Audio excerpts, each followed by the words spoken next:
자, 이제 수리통부까지 학습을 했고, 자, 기타 내용들은 다음번에 제가 심화 때 좀 설명을 좀 하도록 하겠습니다. 진도를 좀 나가야 돼. 258페이지, 자, 5절의 정책 집행 파트에 관한 내용을 정리하겠습니다. 자, 집행 파트에서는 이제 우리가 좀 정리할 내용들이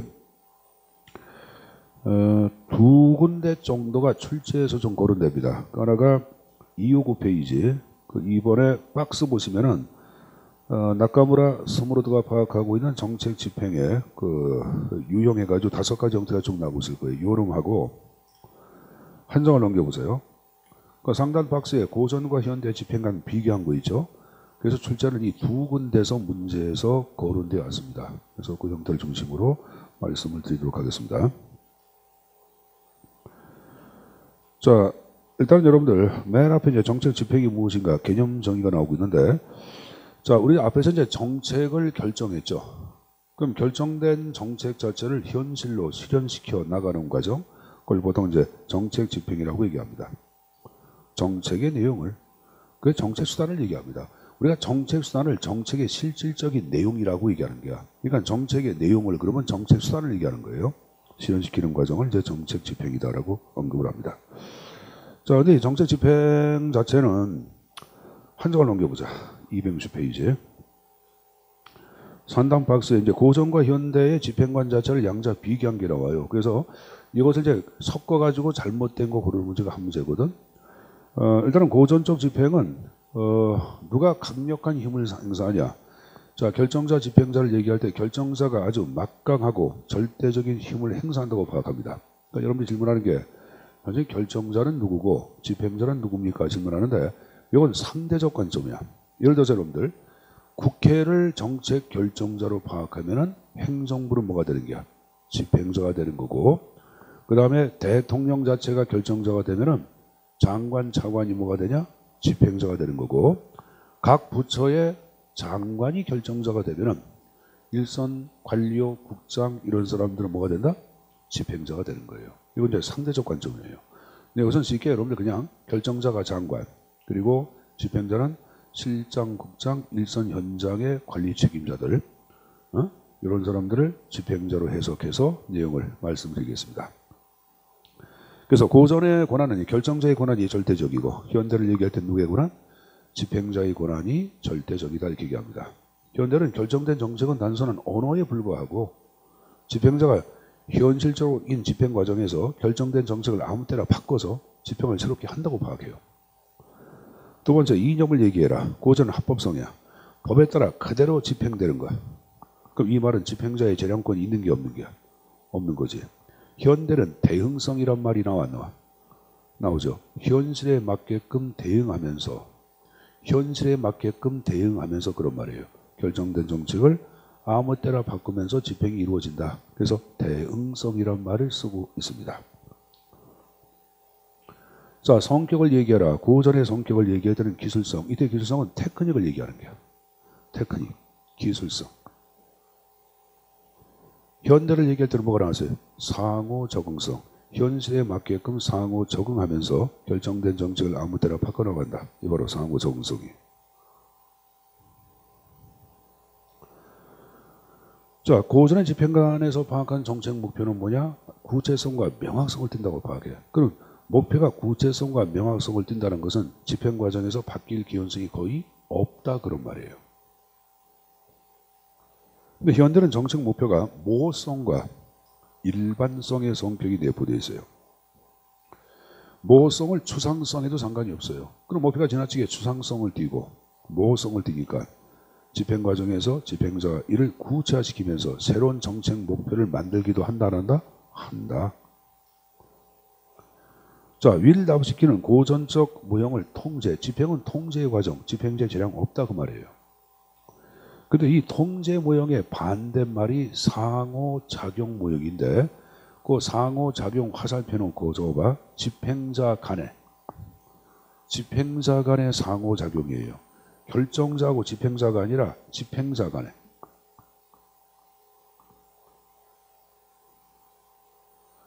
실장, 국장 간에 여러분들 서로 상호작용해서 결정된 정책을 아무데나 바꾼다 그런 말이에요. 알았습니까? 근데 그 밑에 뭐가 나왔어요? 진화 모형은 양자를 결합한 거예요. 그러니까 통제 모형과 상호 작용 모형을 결합한 것이 바로 진화 모형이에요. 그러니까 결정된 정책 원칙적으로 중요하다. 그렇지만 현실에 맞게끔 불가피하게 결정자는 집행자는 결정자하고 상호 협의를 토대로 좀 수정도 하고 집행도 할 수 있다고 얘기하는 거예요. 물론 당연히 윌 다브스키는 정책 집행 과정을 진화의 과정으로 해석을 했어요. 진화의 과정. 윌 다브스키가 선호한 정책 집행 모형은 진화 모형입니다. 자, 엘모아는 고전적 집행을 전향적 접근이라 했어요. 앞전자야. forward. 앞전자예요, 여러분들. forward. 그러니까 정책이 결정되고 그 다음 집행으로 가는 거예요. 네, 현대는 백월드야. 백월드. 이거 뭐야? 거꾸로. 집행하면서 결정이 이루어진다고 파악하는 거야. 그러니까 결정된 정책은 단순한 언어에 불과하다. 집행자가 재량 갖고 아무 때나 바꾼다. 그게 바로 백월드 후향적 접근이에요. 벌멜은 고전을 정형적 집행, 정해진 형태에 따라 그대로만 집행되죠. 현대는 적응적 집행, 현실에 맞게끔 적응하면서 결정된 정책을 아무 때나 바꾸면서 집행이 이루어진다. 그 표현입니다. 자, 고전적 모형 자체는 하향적 접근이라는 말을 쓰는데 하향적 접근을 얘기할 때는 자, 결정자 관점에 따라서 집행이 이루어지는 거야. 결정자 관점. 결정자의 관점에 따라서 집행. 그런데 상향적 접근은 집행자 관점에 따라서 집행이 이루어지는 거야. 집행자가 여러분들 현장에 집행하면서 현실에 맞게끔 자신의 관점 갖고 새롭게 정책을 만들기도 하고 집행이 이루어진다고 보는 거예요. 알았습니까? 특히 이러한 상향적 접근을 대표하는 이론이 바로 옆에 나오고 있는 립스키의 뭐가 나와요. 일선 관료제 모형이라는 게 있습니다. 자, 그럼 일선 관료제 모형에서 일선 관료는 현장에서 직접 시민과 접촉하는 공무원들을 얘기해. 그러니까 여러분들 하급법원의 판사, 경찰, 사회복지요원들, 학교 선생님들 이런 분들이 바로 누구냐? 일선 관료예요. 그럼 일선 관료 자체를 얘기할 때는 자, 여기 보자. 일상적인 업무를 수행하면서 시민과 직접 만나겠지. 아울러 이들의 재량권의 범위는 아주 광범위하다고 얘기합니다. 자, 일선학교 선생님 같은 경우에는 교과목을 자신의 여러분들 철학에 따라서 강의를 해야 해. 자신의 철학에 따라서 강의하는 거예요, 여러분들. 그 여러분들 범죄의 도시에서 보시면 여러분들 그 마팀장이라는 녀석 되게 같이 살찐 놈 있잖아. 응? 걔가 주인공인데 걔가 주인공이 나오더라. 마동석이 마동석이 주인공인데 마동석 자체가 이제 형사 무슨 팀장 나오는데 굉장히 많은 재량권을 갖고 여러분들 해. 재량권을 갖고. 그러니까 마찬가지야. 지금 얘기한 일선 관료 자체는 업무를 수행함에 있어서 좀 재량권을 갖고 자율성을 갖고 업무를 처리한다고 파악해. 그래서 일반 시민에게 미치는 잠재적 영향력 범위 아주 크다고 얘기합니다. 학교 선생님은 자신의 교과목을 자신의 철학에 따라서 강의한다고 얘기했어요. 그렇죠? 그러다 보니까 여러분들 학생들한테 미치는 영향력과 것 굉장히 큽니다. 특히 중학교, 고등학교 때는 감수성이다 보니까 아이들한테 미치는 여러분들 그 어느 하나가 굉장히 충격적으로 이제 다가갈 개연성이 커요, 여러분들. 그런 거예요, 여러분들. 범죄 도시 보면 여러분들 거기 이제 그 형사들 자체가 여러분들 그 가리봉동 쪽에 여러분들 조폭들과 만나가지고 술도 먹고 뭐 하고 막 그런 게 나오거든요. 그러면 사실 그들 자체에 의하여 가리봉동에 있는 여러분들 조폭들 자체가 여러분들 뭡니까? 입김에 좌우가 돼. 움직이고 막 그런다고요. 선생님 그 아들 여섯 둘째 놈은 그 중학교 때 이명박 정권을 막 욕하고 막 들어와. 그래서 중학교 짜리가 뭘 알아? 그래서 너 중학생이지? 그러니까 아버지 갑자기 왜 그러냐? 그래서 너 이상한 얘기 한다 그러니까 그게 누가 들었어? 그러니까 학교 선생님한테 윤리 선생님한테 들었대. 그래서 윤리 선생님이 뭐 하시는 분인가 해가지고 알아보니까 전교조 부위원장 출신이야. 그러니까 머리가 좀 여러분들 이 색이 좀 강한 사람이 아니야. 굉장히 진보적이고 급진적이고 좀 강한 레디컬한 빨간 물이 드는 거 아니야. 근데 여러분들 현상을 바라볼 때는 이명박이 아무리 나쁜 놈이라 미안합니다. 아무리 나쁜 짓을 했다 하더라도 긍정적인 면도 있어 없어. 있는 거 아니야. 그래서 안 되겠다 해가지고 내가 앉혀놓고 이명박 현 대통령 자체는 이렇게 부정적인 면도 있지만 양의 좋은 면도 있다. 얘기하니까 내 말 압니다. 아버지가 잘못 알고 있다. 얼마나 화딱지근하는지. 나보다 유 선생이 말이 또 맞는 게야. 그러면 이 유리 선생 말 자체를 여러분 지고지순한 진리로 해석을 해야 하는 거예요. 그럼 이 말은 뭐다? 영향력 아주 크다 안 크다? 크다 그 말이에요, 여러분들. 근데 이들 갖고 있는 결정적인 한계가 있어요. 이들 이용할 수 있는 가용 자원이 부족합니다. 시간도 부족하고 예산도 부족하고 인력도 부족합니다. 그러니까 어떡하냐? 업무 처리하는 방법을 미리 정해놔요. 그래서 학교 선생님 같은 경우에도 교과목을 연구할 시간적인 여유가 없대. 그래서 강의 노트 교환이 있죠. 교환 보면은 10년 전에 교환한 거와 똑같아. 그럼 우리들은 선생님들 이렇게 하네. 학교 선생들은 말이야 연구도 안 하고 그냥 무슨 안일적으로 돈만 받아먹고 막 갈라 그래. 이렇게 욕해 안 해요. 욕을 합니다, 여러분들. 그들의 권위에 많은 도전을 받고 있죠. 자, 그리고 아울러 여기 보자. 일선 관료에 대해서 일반 시민들의 어떤 기대는 서로 상반되고 모호한 대립된 기대가 있어. 뭐냐? 자, 선생님들의 기대를 생각해보자. 어떤 여러분들 부모님들이든 학생들은 참교육을 원하는 여러분들 선생님이 되길 원하는 분들 계시 안 계시요? 계시고 또 어떤 부모님들은 뭐라 그러냐? 참교육보다 어디 잘 가야 돼? 대학 잘 가야 돼. 그래서 선생님들은 강의 좀 잘해가지고 애들 대학 보냈으면 좋겠어. 이렇게 기대하는 사람이 있어 없어? 있죠. 근데 이 선생이 바로 뭐냐? 강의를 잘 못해. 그럼 나는 내 스스로 여러분들 자유합니다. 뭐라 그러냐? 뭐 선생 자체가 뭐 대학 보내려고 해가냐? 애들은 참교육만 잘 시키면 돼. 이런 식으로 자신을 또 자유하네. 하는 거예요. 거꾸로도 마찬가지야. 거꾸로. 내가 여러분들 강의는 잘하고 인간성은 내 개파이야. 그러면 스스로 자유한다고.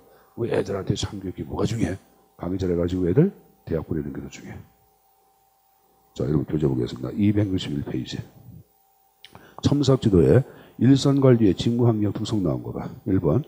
규칙적 일상적인 직무를 수행하면서 시민과 끊임없이 상호작용한다. 됐습니까? 두 번째. 관료 조직 내에서 업무를 처리한다. 그러나 자율성의 법인은 아주 광범위하다. 세 번째. 시민에게 미치는 잠재적 영향력 크다. 네 번째. 그러나 자원이 불충분하다. 5번에 그들의 권위에 많은 도전받고 있다. 6번에 뭐하고 대립된 기대가 있다. 그 지금 얘기한 내용이 쭉 나와 있어요, 여러분들. 알았습니까? 그럼 읽어서 내용 좀 정리해서 가지고 갈 거야. 그래서 일단은 고전과 현대 비교 꼭 숙지해서 가지고 가시고 다시 앞페이지. 이번엔 252페이지. 자, 이번에는 나카무라와 스모르드가 파악한 결정자, 집행자의 관계를 대표하는 것들 5가지 형태가 쭉 나오고 있는데 이건 여러분들 힘들어도 꼭 가져가셔야 합니다.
자, 이 사람은 일단 정책 집행자의 유형을 크게 5가지 형태로 제시해놓고 있는데 이건 여러분들 교재 앞글자를 따서 고지협재관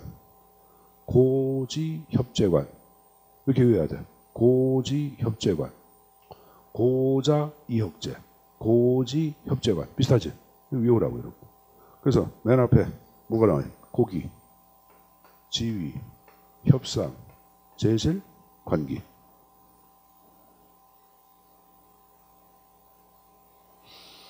자, 그럼 여러분들 고전적 기술자용 자체를 얘기할 때는 집행자의 권한이 거의 없어요. 모든 걸 다 결정자가 거의 결정을 해. 그러니까 여기까지는 결정자의 권한. 자, 선생님이 동그라미 치는 것은 집행자의 권한을 얘기하는 게, 집행자는 요 권한만 갖고 있어. 요 권한. 그러니까 결정된 수단을 어떠한 기술로 집행할 것인가, 그걸 수단에 대한 기술적 권한이라고 그래요. 모든 목표나 모든 어떤 여러분들 그 수단 자체를 다 누가? 결정자가 설정을 해요. 근데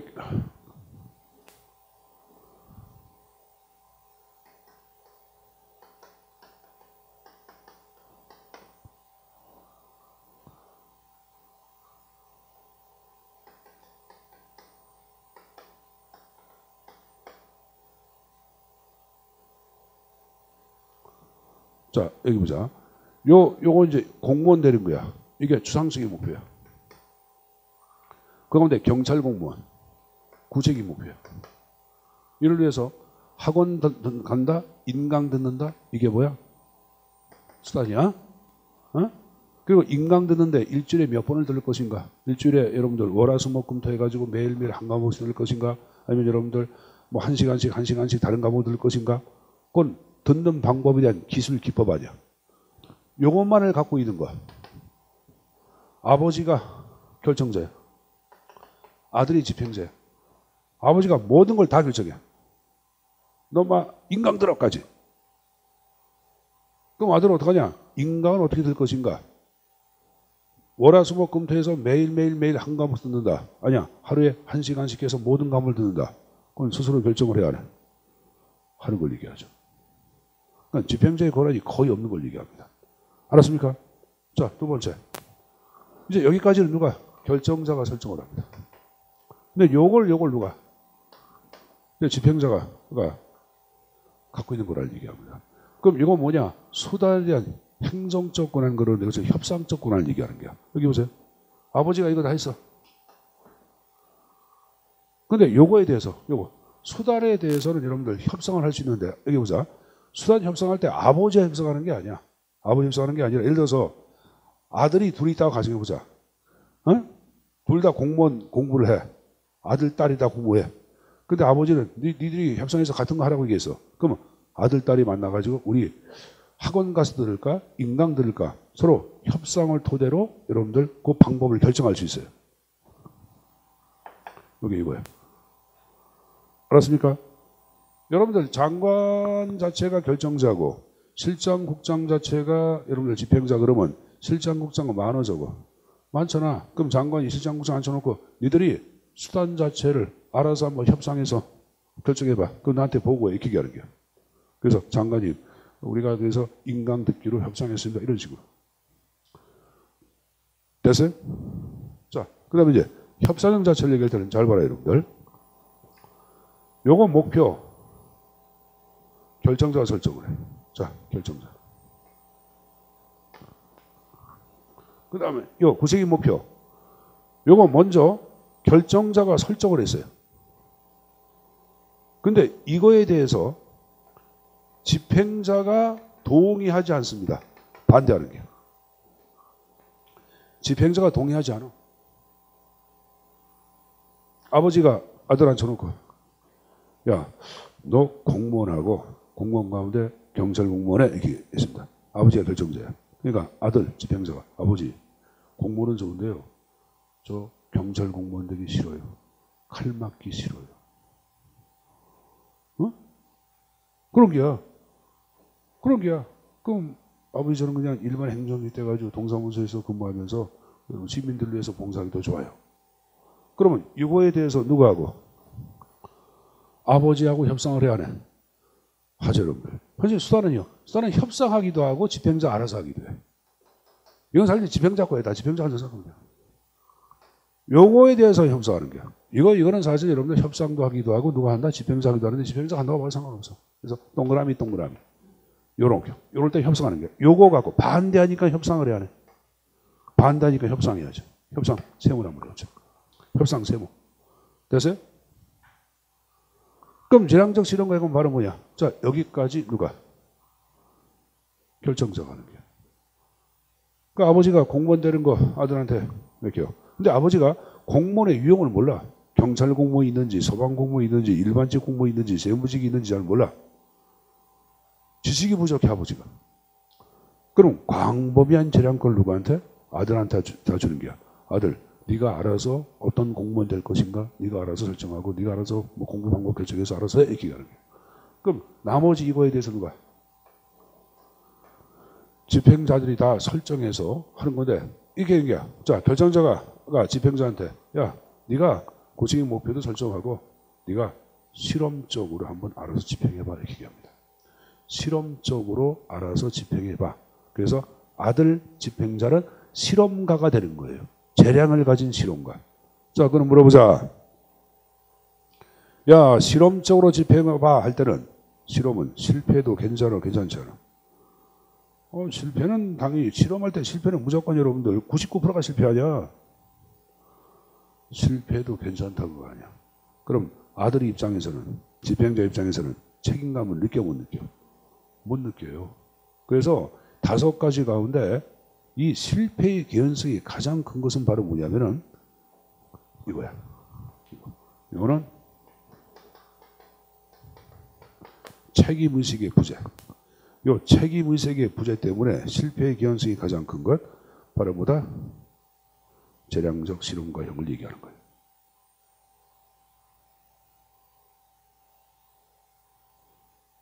자, 그럼 여기 보자. 그럼 이제 어떡하냐?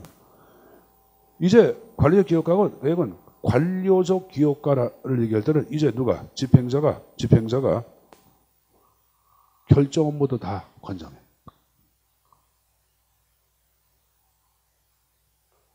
그리고 이 집행자 자체를 얘기할 때는 그래서 기업가처럼 좀 진보적이고 창조적인 생각을 하는 거야. 적극적으로 지가 못하는 거야. 여러분들 명령하면 그냥 따라서 하는 것은 창조적이야 그냥 기계적이야. 기계적이야. 스스로 막 목표도 개발하고 막 설정해. 그럼 좀 창조적 사고를 해야 하네. 제가 창조적이고 진보적인 성향을 지닌 사람들도 뭐라 그랬어요? 기업가라 그랬잖아. 기업가. 그래서 이 집행자가 여러분들 집행자가 기업가가 되는 게야. 근데 관료죠. 그래서 관료적 기업가 행위란 말을 쓰고 있는 거예요. 그러니까 이거마저도 누가? 집행자가 설정하는 걸 얘기해요. 이거마저도. 근데 이게 보자. 아들이 아버지 저 공무원 가운데 경찰 공무원 되겠습니다. 딱 하는 게야. 근데 아버지 제가 경찰 공무원 되기 위해서는 학원도 다녀야 되겠고 인강도 들어야 되겠고 책도 필요하고 고시원 들어가야 되겠고 1년 반 동안 얼마만큼 돈이 들어가고 시간이 들어가는 거니까 이건 좀 지원해 주십시오 하고 아버지를 설득을 해야 하네. 아버지를 설득을 해야 되겠지. 그래서 요거에 대해서는 어떡하냐? 협상한다고 얘기해. 요거 말이 협상이지 다 여러분들 뭐 집행자 의대로 갈까 안 갈까? 가겠지. 아버지가 놓고 할 거 하라. 그럼 뭐 아버지가 뭐 돈 대주겠다 그거 아닙니까?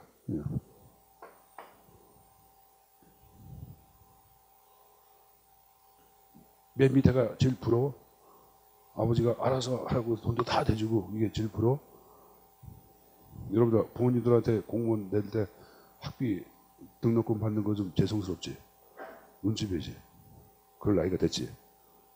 그럴 나이 됐으니까 이제 독립할 나이가 돼서 공무원 되면 그냥 나가 집에서 독립해서 살아요. 여러분들 공무원 되면 뭐 한 달에 그 공무원 되면 여러분들 완전 신분이 보장이 돼야 한다. 되니까 은행에서 대출 잘해줘. 대출 받아가지고 집도 하나 여러분들 조그만 거 하나 뭐 원룸을 임대를 받든지 해가지고 그냥 살으세요. 부모님 피좀 그때부터 그만 빨아먹고. 근데 이제 부모님이 아마 여러분들 십장가 가기 전까지는 있으라고 그럴걸, 그죠? 근데 여자는 십장가 가더라도 계속 피를 빨아먹는 애도 있어 없어? 그 무슨 족이라 그래? 캥거루. 내가 캥거루야. 모기족이야 모기족. 피 빨아먹는 모기족. 무슨 캥거루야 모기족이지. 자, 뭐 우짜하는 얘기고. 요 그림 이해했습니까? 요 그림에 관한 형태는 좀 칠판에 정리한 대로 내용을 좀 정리해서 가져가는 것이 안전합니다. 자, 그거 봤으면 됐고 이제 또 넘겨서 우리가 정리할 게 260페이지 중간에 여러분들 정책 집행상의 수능과 불응이라는 게 나와. 그래서 어떨 때 수능을 하고 어떨 때 불응하는지 그 내용이 쭉 나오고 있는데 여러분들 그 다른 거 보지 마시고 쌍가루 2번에 보시면은 박스 맨 끝에 수능의 학부 방안에서 몇 가지가 쭉 나오죠. 그거 몇 가지만 정리하면 되는데 맨 앞에 교육과 설득 동그라미, 맨 밑에 편익 제공 동그라미, 그 위에 제재 동그라미. 그 세 가지만 가져가세요.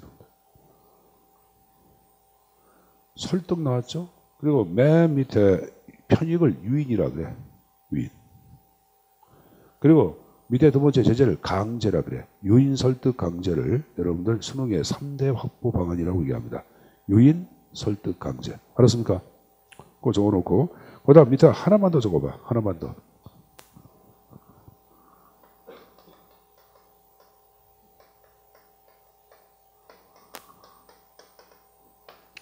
이거 하나 적어놓자. 집행기간의 장기성. 여러분 집행기간이 장기성을 띨 경우에는 처음에 불응했던 사람도 시간이 흐름에 따라서 수능의 형태로 바뀌어 안 바뀌어? 바뀌죠. 그래서 집행기간의 장기성도 수능의 학부 방안에 들어간다고 보시면 됩니다. 집행기간의 장기성도 뭐에 들어간다? 수능의 학부 방안에 들어간다라고 생각하시면 됩니다. 알았습니까? 내용 좀 가져가시고 자 바로 261페이지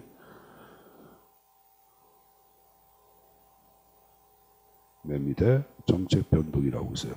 자, 여러분들 정책 집행하고 난 다음에 그 위에 평가와 환류가 이루어져야 되겠죠. 그 평가 환류를 여기서 묶어서 변동이라는 말을 쓰고 있는데 그래서 이제 평가부터 내용이 먼저 쭉 나오고 있을 거예요. 그래서 정책 평가에 대한 기본적인 틀 내용들이 쭉 나오고 있습니다. 그래서 그거 하나하나 내용을 또 정리를 좀 하도록 하겠습니다. 정책 평가 자체를 얘기할 때는 정책이 집행이 끝난 다음에 그 정책이 좋은지 나쁜지를 비판하고 검토하는 활동이 기록했어요. 나왔는데 사실 뭐 이렇게 개념 정의하면 좀 여러분들이 좀 약간 좀 모호하다 이렇게 얘기할 거야. 그래서 제가 정책 여러분들 그 이 평가에 대한 개념은 정책 평가의 유형과 맞물려서 정리하는 것이 보다 더 정확합니다. 그래서 제가 간략히 정책 평가의 여러분들 유형과 맞물려서 개념 정의를 하겠습니다. 하는데 여러분들 뭐 노트라든가 있으면 이것 좀 적어놓고 같이 보는 게 나아.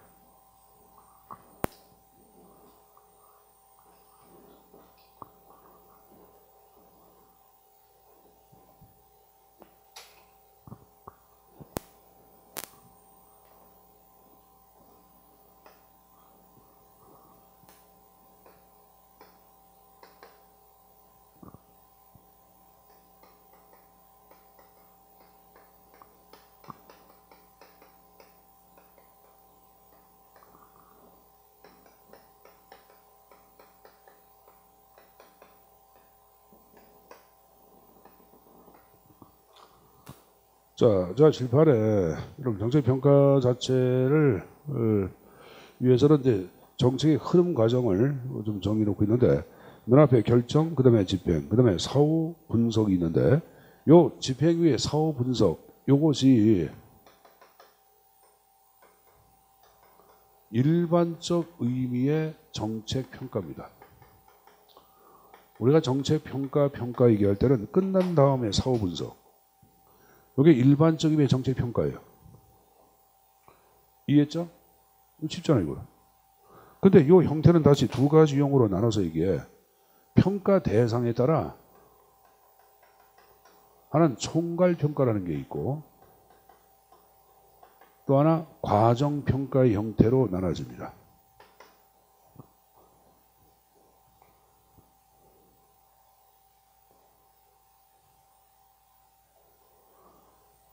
이 총괄평가는 집행이 끝난 다음에 나타난 산출, 결과,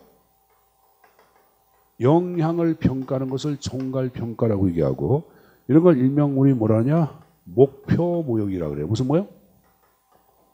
목표 모형. 목표 모형.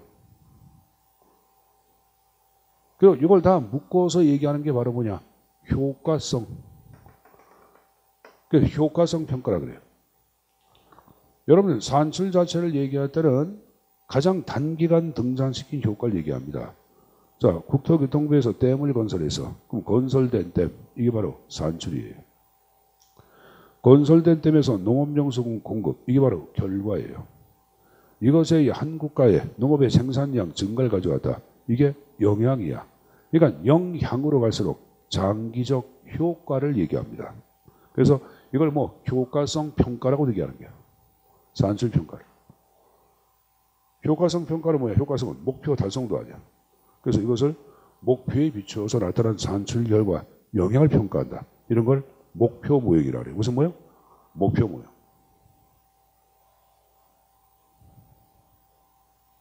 이해했습니까? 자, 이해 못하면 집에 가. 이거 뭐 이해 못할 게 뭐가 있어? 이게 쉬운 게. 과정평가가 좀 틀려. 과정평가도 끝난 다음에 평가야. 근데 평가 대상이 뭐냐? 집행 과정을 대상으로 평가야. 자, 평가 대상이 뭐다? 집행 과정. 끝난 다음에 집행 과정. 그래서 이걸 어떻게 얘기하냐? 정책 목표와 정책 수단 간에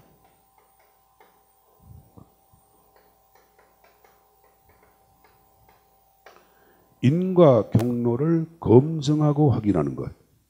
인과 경로를 검증하고 확인하는 것. 이걸 보통 우리는 과정평가라고 얘기합니다. 제가 칠판에 뭐라고 적었어요? 인과 경로를 검증 확인한다 이렇게 얘기했어요. 자, 여기 보자. 경찰청에서 선생님 보세요. 목표.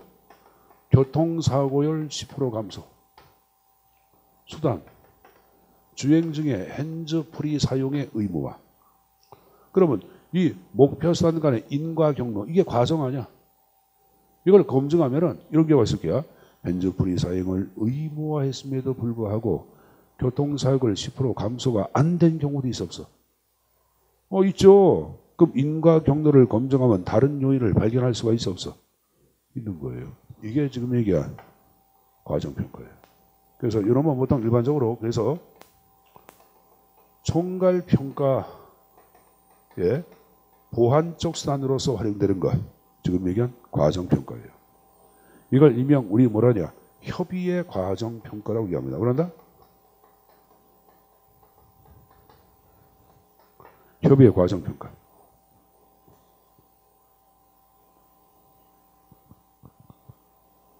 자, 이거 이해했습니까? 근데 우리가 정책평가는 일반적인 의미지만은 넓은 의미는 자, 이제 정책 집행 도중에 여기 보자. 집행 도중에 점검하는 것. 집행 도중에 점검도 해야 하네. 하죠. 이것도 정책평가의 지구로. 넓은 의미로. 그럼 이 집행 도중에 점검하는 것을 이걸 뭐라 그러냐? 이걸 일명 우리는 형성평가라고 그래요. 무슨 평가? 형성평가. 이 형성평가를 우리는 논리 모형이라고 얘기합니다. 무슨 모형? 논리 모형. 이건 아까 무슨 모형? 목표 모형. 이건 무슨 모형?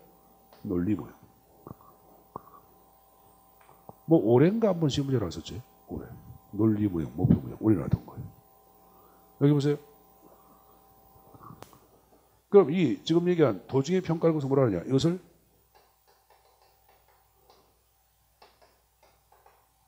집행 분석이라 그래요. 뭐란다? 집행 분석. 이걸 집행 과정 분석이라고 평가는 적혀 있어요. 집행 과정 분석이라고 정리한 적혀 있어요. 같은 말입니다. 그러면 이 도중에 점검하는 것 자체의 기법으로 활용되는 것이 바로 뭐냐? 모니터링이야. 모니터링. 정책이 예정대로 잘 집행되고 있는지 중간중간에 점검, 모니터링 한다고 해야 하네. 여러분들 무슨 예를 들어서 무슨 행사위원 됐다 그러면 행사가 제대로 진행되고 있는지 중간중간에 점검을 해야 하네요. 점검합니다, 여러분들. 그래서 가끔 여러분들 무슨 행사 그런 데 가면은 무슨 뭐 한다 그러면은 이렇게 해가지고 진행요원 해가지고 진행요원 해가지고 이게 이거 하고 다니는 데 있어 없어? 평창 올림픽 가면 이렇게 해가지고 진행요원 하고 다니는 사람 있을 거예요. 중간중간에 문제점이 있는지를 알아보는 거예요. 이걸 봉합시켜서 광의의 과정평가라고 얘기합니다. 그러나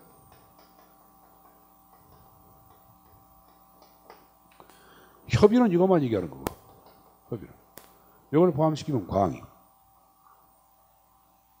이거 질문사항. 없죠? 이거는.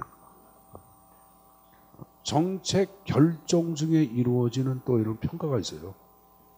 이게 바로 뭐냐면 우리가 앞에서 학습한 정책 분석, BCA, ECA 비어서 안 비어서 체제 분석 기법, 체제 분석 기법 5할 몽땅 다 정책 분석 기법에 다 포함되어 있는 게 아니라 지난번에 정책 분석은 정책 이윤까지 검토한다고 계산했어요. 그렇죠? 그러니까 이걸 얘기하는 거예요. 그래서 그러면 여기 보자. 비용 편익 비용 효과 분석을 얘기할 때는 대안 1, 2, 3를 작성하고 난 다음에 여기에는 얼마의 비용 들어가고 나타날 효과를 미리 알아봐 물어봐. 미리 알아보는 거예요. 미리.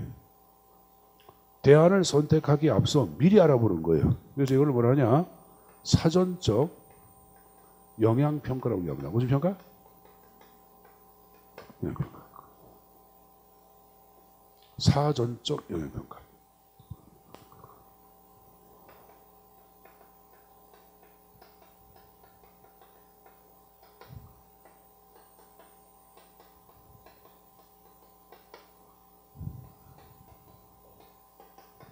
이걸 대표하는 게 뭐 환경 영향평가, 규제 영향평가, 교통 영향평가라는 게 있어요. 그래서 이 대안 자체를 만약에 정부에서 선택했을 때 환경에 얼마나 영향을 미치는지 미리 알아보는 거예요. 자, 정부에서 전기가 막 와. 여기서 마이크에서. 기분 되게 나쁜데? 촬영하니까 마이크를 끌 수도 없고. 여기 보세요. 얘가 배철수 되는 거 아니야? 배철수 알죠, 여러분들? 얘는 공연에다가 이제 전기 감지돼가지고 이렇게 넣는 거잖아. 걔는 말라서 그냥 바로 넘어지지. 나는 살쪄가지고 탈 것 같은데. 여기 보자. 여기 보자. 사전에 알아보는 거야, 사전에. 어? 제2호남 고속철도를 건설했을 때 환경에 어떤 영향을 미칠까? 교통에 어떤 영향, 사전에 그 영향을 분석하는 거예요. 알았습니까? 정부에서 규제 자체를 도입하기 전에 요 규제를 도입했을 때 어떻게 경제 분야에 영향 미칠까? 사회 분야에 영향 미칠까? 미리 알아보는 거예요. 이런 것들은 요거는 비록 영양자가 들어갔지만 다 여기 들어가는 거예요. 알았냐? 세 가지 형태겠다. 그래서 우리의 정책평가는 여기에서만 발생하는 게 아니지. 넓은 의미는 정책 결정과 집행 과정에서 발생한다 하는 게 정책평가라고 할 수가 있다. 이렇게 숙제에서 가져가십시오. 누가 전기를 느끼고 싶은 사람 있으면 좀 일어나봐. 이거 만지게 해줄게.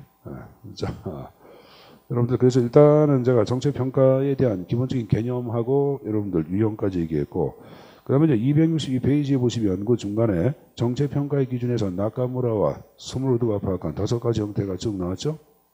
능률성, 목표 달성도, 수익자 대응도, 주민 만족도, 체제 유지. 정책 얼마나 체제 유지, 활력의 기회인지 그걸 얘기하는데, 그럼 그 앞에다가 능률성 앞에서 쭉, 능률성 앞에 고 밑에 목표 지, 협재관적으로 오세요.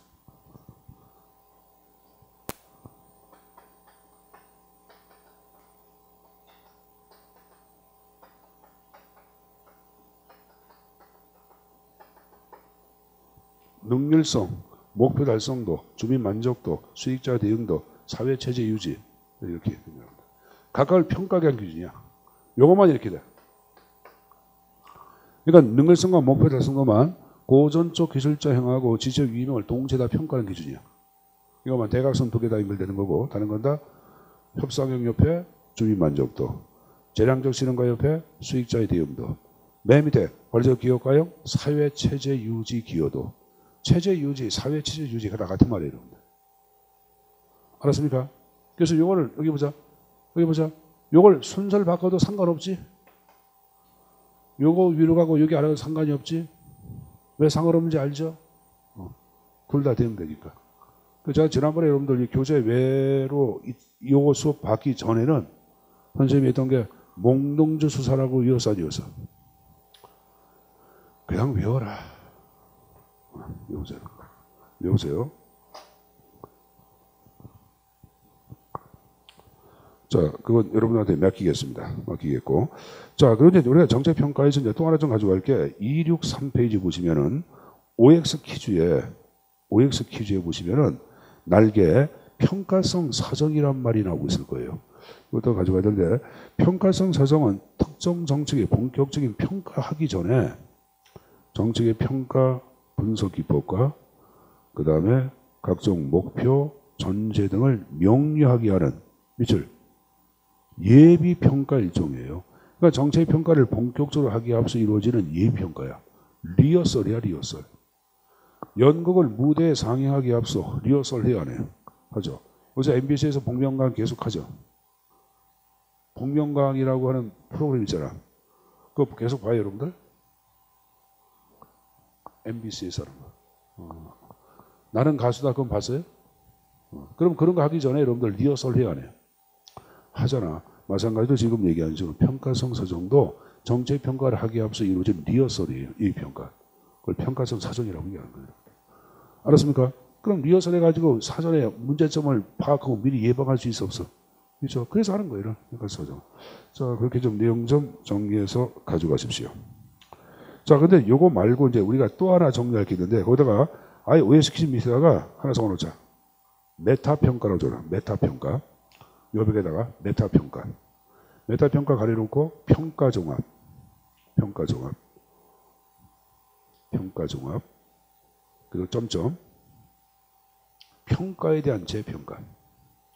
평가에 대한 재평가예요.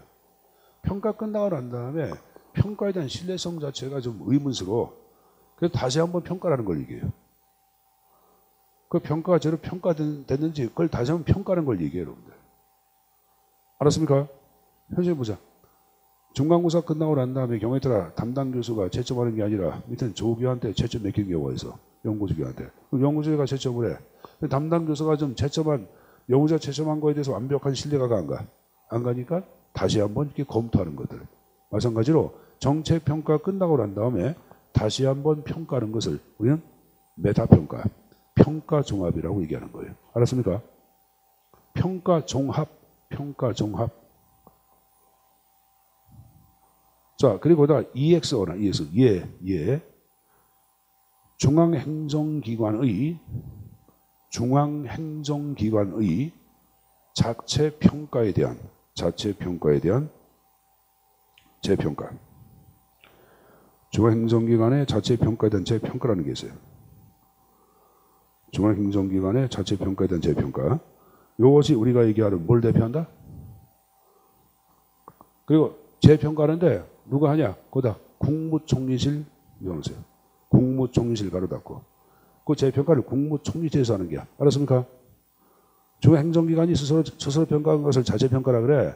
그 자체평가한 것을 국무총리가 이 자기들 너무 지들 이렇게 평가했다고 판단이 돼. 그럼 국무총리가 다시 한번 그 평가하는 게야. 평가를. 평가가 제대로 됐는지 다시 평가하는 걸 얘기해요. 그러니까 요 국무총리실의 이러한 재평가가 바로 무슨 평가다? 메타평가를 의미하는 거예요. 그래서 그 개념까지도 내용 좀 정리해서 가지고 갈 거예요. 자, 과수문 됐습니다. 다음 페이지 보세요. 자, 그다음 평가의 타당성의 절차가 쭉 나왔는데 제일 먼저 나온 게 정책 평가의 목적을 먼저 확인해보고 그 다음에 평가성 검토는 이게 바로 예비평가가 평가성 사정을 평가성 검토라고 얘기하는 거예요. 리허설 해보고 리허설이 끝나고 난 다음에 잘못된 점이 있으면 수정을 해야 되겠죠. 수정해서 이제 설계를 하는 게야. 평가 설계. 평가 설계하고 난 다음에 이제 현실로 이제 평가 들어가는 것이 자료 수집과 분석이에요. 그리고 평가 결과 제시하고 결과 활용해야 되겠죠. 이게 일반적인 과정이다. 하는 것 정도 정리해서 가지고 가시고. 알았습니까?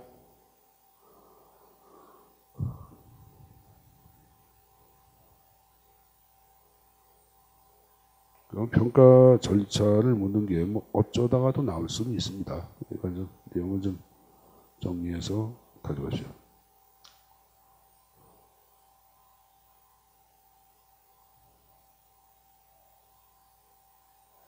아유, 이 절차가 좀 마음에 안 드는다. 그 절차에다가 이렇게 보는 사람도 있어. 써봐. 말 나온 김에 이거 하나 더 보고 가자. 이정수 씨가 쓴 세행정책 같은 경우에는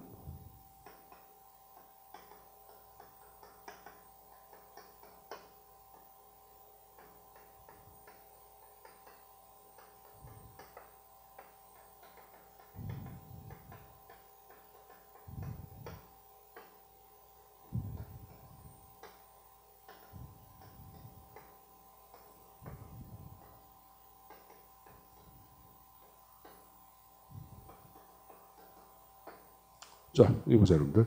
맨 앞에 목표를 먼저 확인하고, 그 다음에 정책평가를 하면서 평가 기준을 설정해야 돼. 기준의 설정. 그 다음에 이에 근거하여 인과 모형을 작성해야 돼. 인과 모형. 정책평가 자체를 할 때는 정책 수단하고 이에 따른 효과, 어떤 식으로 가는지 어떤 경로를 쭉 작성을 해야 되냐. 해야 되겠죠. 그 다음에 연구 설계는 언제부터 언제까지 평가할 것인가를 설계하고, 그 다음 분석하고, 분석이 평가야. 그 다음에 검토 및 완료가 이루어지는데 요걸 가져가야 돼. 요거 하나, 둘, 셋, 네 개를 꼭 가져가. 목기 인연. 목기 인연. 선생님 그러면 자, 그러면 여기 보면은 여기 봐봐. 여기에 뭐가 빠졌어? 평가성 사정이 빠져 있잖아. 평가성 있다는 게. 그 다음에 평가성 사정이 이루어져. 평가성 사정이 이루어지는 거야. 이거. 그래서 이거를 여기 보자. 선생님 보자. 선생님 보세요. 자, 교회 나가시는 분들. 목사님 좋죠? 목사님 좋아하시는 분들. 자, 이제 내년부터 목사님 종교인들에 대해서 세금 과세 해야 해. 세금 과세 해요. 지금까지 여러분들 우리가 이 교회라든가 천주교라든가 아니면 여러분들 이 불교 이런 데들은 영리야 비영리야. 비영리 법인으로 봤기 때문에 정부에서 여러분들 세금 징수 안 했거든. 근데 내년부터 세금 징수한대. 왜? 종교가 대형화됐잖아. 명성교회 같은 경우 보세요. 여러분 교회의 목사 자리 자체를 뭡니까 대물림 해야 하네. 하고 이런 얼마나 돈이 많은지 여러분들 뭐 50억 주고 뭘 사고 뭐 하고 뭐 그런 거 나오잖아. 이건 여러분들 사실 교회보다는 하나의 기업으로 바뀌었어 안 바뀌었어? 바뀌었지. 그러니까 뭐 하여간에 세간에 비춰지는 눈에는 그게 좋게 보이는 게 아니잖아요, 여러분들. 물론 목사님 가운데 좋은 분들 계시겠지만 가끔 여러분들 목사님 가운데서 이상하게 사기꾼들도 있어 없어. 가끔 나오잖아요, 여러분들. 목사기 인연. 목사기 인연. 외웠어요? 목사기 인연. 외우라고. 완전히 목사를 욕했습니다. 외우라고 욕한 거 목사 좋아합니다. 목사기 인연. 목사기 인연. 자, 여기가 정리됐으면 좀 쉬었다가 여러분들 4번부터 또 내용을 정리하겠습니다. 쉬었다 자.